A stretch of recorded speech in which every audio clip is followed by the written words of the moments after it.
ರೂತಳ ಗ್ರಂಥ ಅಧ್ಯಾಯ 4. ಇತ್ತ ಬೋವಜನು ಊರಿನ ಸಭಾಮಂಟಪದ ಬಳಿ ಹೋಗಿ ಅಲ್ಲಿ ಕುಳಿತುಕೊಂಡನು.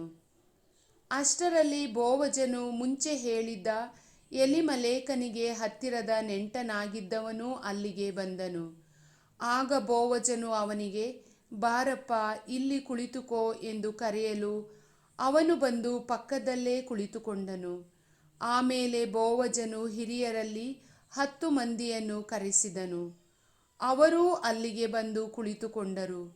ಅನಂತರ ಬೋವಜನು ಆ ನೆಂಟನಿಗೆ, ನಮಗೆ ಸ್ವಂತದವನಾದ ಎಲಿಮಲೇಕನಿಗೆ ಸೇರಿದ ಒಂದು ತುಂಡು ಹೊಲ ಇದೆಯಲ್ಲವೇ? ಅದನ್ನು ಮೋವಾಬ್ ನಾಡಿನಿಂದ ಹಿಂದಕ್ಕೆ ಬಂದಿರುವ ನವೋಮಿಯು ಮಾರಬೇಕೆಂದಿದ್ದಾಳೆ. ಇದನ್ನು ನಿನಗೆ ತಿಳಿಸಬೇಕೆನಿಸಿತು.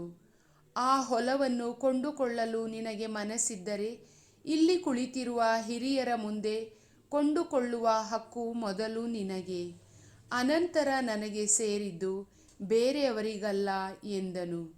ಆಗ ಆ ವ್ಯಕ್ತಿ, ನಾನೇ ಕೊಂಡುಕೊಳ್ಳುತ್ತೇನೆ ಎಂದು ಹೇಳಿದನು. ಆಗ ಬೋವಜನು, ನೀನು ಆ ಹೊಲವನ್ನು ಕೊಂಡುಕೊಳ್ಳುವುದಾದರೆ ಅವಳ ಸೊಸೆಯಾದ ಮೋವಾಬದ ರೂತಳನ್ನು ನೀನು ಮದುವೆಯಾಗಬೇಕು. ಆಗ ಆ ಹೊಲದ ಖಾತೆ ಗತಿಸಿದ ಮಗನ ಹೆಸರಿನಲ್ಲೇ ಉಳಿಯುತ್ತದೆ ಎಂದು ತಿಳಿಸಿದನು. ಅದಕ್ಕೆ ಆ ವ್ಯಕ್ತಿ, ಹಾಗಾದರೆ ಹೊಲವನ್ನು ಕೊಂಡುಕೊಳ್ಳುವ ಹಕ್ಕನ್ನು ನಾನು ಬಿಟ್ಟುಕೊಡುತ್ತೇನೆ. ಇಲ್ಲದಿದ್ದರೆ ನನ್ನ ಕುಟುಂಬಕ್ಕೆ ಸೇರಿರುವ ಆಸ್ತಿಗೆ ನಷ್ಟವಾಗುತ್ತದೆ. ಆದ್ದರಿಂದ ಆ ಹಕ್ಕನ್ನು ನೀನೇ ವಹಿಸಿಕೋ, ನನ್ನಿಂದಾಗದು ಎಂದು ಬಿಟ್ಟನು. ಇಸ್ರಾಯೇಲರಲ್ಲಿ ಆಸ್ತಿಪಾಸ್ತಿಯನ್ನು ಮಾರಾಟ ಮಾಡುವಾಗ ಅಥವಾ ವಿನಿಮಯಿಸಿಕೊಳ್ಳುವಾಗ ಒಂದು ಪದ್ಧತಿ ರೂಢಿಯಲ್ಲಿತ್ತು. ಕೊಡುವವನು ಕೊಳ್ಳುವವನಿಗೆ ತನ್ನ ಪಾದರಕ್ಷೆಯನ್ನು ಕೊಡುತ್ತಿದ್ದನು. ಹೀಗೆ ಇಸ್ರಾಯೇಲರ ಮಧ್ಯೆ ವ್ಯವಹಾರವು ಇತ್ಯರ್ಥವಾಗುತ್ತಿತ್ತು. ಅಂತೆಯೇ ಆ ನೆಂಟನು ಹೊಲವನ್ನು ನೀನೇ ಕೊಂಡುಕೋ ಎಂದು ಹೇಳಿ ತನ್ನ ಪಾದರಕ್ಷೆಯನ್ನು ಬೋವಜನಿಗೆ ತೆಗೆದುಕೊಟ್ಟನು.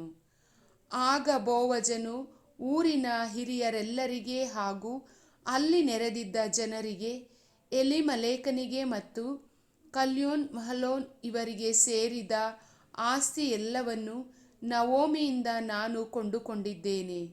ಇದಕ್ಕೆ ನೀವೆಲ್ಲರೂ ಸಾಕ್ಷಿಗಳು. ಇದಲ್ಲದೆ ಮಹಲೋನನ ಪತ್ನಿಯಾದ ಮೋವಾಬ್ಯದ ರೂತಳನ್ನು ನನ್ನ ಹೆಂಡತಿಯನ್ನಾಗಿ ಸ್ವೀಕರಿಸಿದ್ದೇನೆ. ಇದರಿಂದ ಹೊಲದ ಖಾತೆ ಗತಿಸಿದ ಮಹಲೋನನ ಹೆಸರಿನಲ್ಲೇ ಉಳಿಯುವುದು ಮಾತ್ರವಲ್ಲ, ಅವನ ವಂಶವೃಕ್ಷವು ಅವನ ಬಂಧು ಬಳಗದವರಲ್ಲೂ ಊರಿನಲ್ಲೂ ನೆಲೆಯಾಗಿರುವುದು. ಇದಕ್ಕೆ ನೀವೆಲ್ಲರೂ ಸಾಕ್ಷಿಗಳು ಎಂದನು. ಆಗ ಊರಿನ ಹಿರಿಯರು ಮತ್ತು ನೆರೆದಿದ್ದ ಸಭಿಕರು, ಹೌದು, ನಾವೆಲ್ಲರೂ ಸಾಕ್ಷಿಗಳು. ಇಸ್ರಾಯೇಲಿನ ಮನೆತನವನ್ನು ವೃದ್ಧಿಗೊಳಿಸಿದ ರಾಹೇಲ್ ಮತ್ತು ಲೇಯಾ ಎಂಬ ಕುಲೀನೆಯರನ್ನು ಸರ್ವೇಶ್ವರ ಆಶೀರ್ವದಿಸಲಿ. ಎಫ್ರಾತ ಕುಲದಲ್ಲಿ ಧನವಂತನಾಗು, ಬೆತ್ಲೆಹೇಮಿನಲ್ಲಿ ಘನವಂತನಾಗು. ಆ ಯುವತಿಯ ಮುಖಾಂತರ ಸರ್ವೇಶ್ವರ ನಿನಗೆ ಅನುಗ್ರಹಿಸುವ ಸಂತಾನದಿಂದ ನಿನ್ನ ಮನೆತನವು ಯಹೂದನಿಗೆ ತಾಮಾರಳಿಂದ ಹುಟ್ಟಿದ ಪೆರೇಚನ ಮನೆತನದಂತೆ ಪ್ರಖ್ಯಾತವಾಗಲಿ ಎಂದು ಹರಸಿದರು. ಬೋವಜನು ರೂತಳನ್ನು ಮದುವೆಯಾಗಿ ಮನೆಗೆ ಕರೆದುಕೊಂಡು ಹೋದನು. ಸರ್ವೇಶ್ವರ ಸ್ವಾಮಿಯ ಅನುಗ್ರಹದಿಂದ ಆಕೆ ಗರ್ಭಿಣಿಯಾಗಿ ಒಬ್ಬ ಮಗನನ್ನು ಹೆತ್ತಳು. ಊರಿನ ಮಹಿಳೆಯರು ನವೋಮಿಗೆ, ಸರ್ವೇಶ್ವರ ಸ್ವಾಮಿಗೆ ಸ್ತುತಿ ಸ್ತೋತ್ರ, ನಿನಗೊಬ್ಬ ವಂಶೋದ್ಧಾರಕನನ್ನು ಅನುಗ್ರಹಿಸಿದ.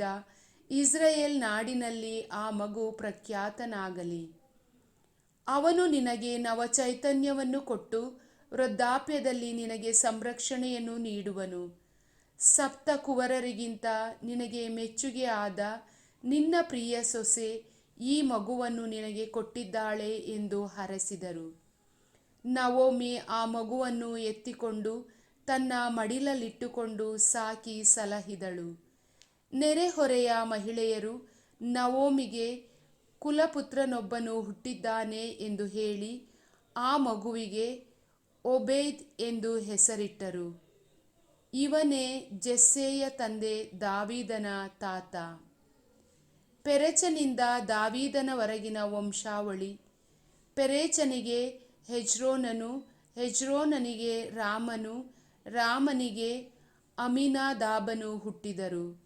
ಅಮಿದಾಬನಿಗೆ ನಹಶೋನ, ನಹಶೋನನಿಗೆ ಸಲ್ಮೋನ್, ಸಲ್ಮೋನನಿಗೆ ಬೋವಜನು ಹುಟ್ಟಿದರು. ಬೋವಜನಿಗೆ ಓಬೇದ್, ಓಬೇದನಿಗೆ ಜೆಸ್ಸೆಯ, ಜೆಸ್ಸೆಯನಿಗೆ ದಾವೀದ ಹುಟ್ಟಿದರು. ಪ್ರಭುವಿನ ವಾಕ್ಯ.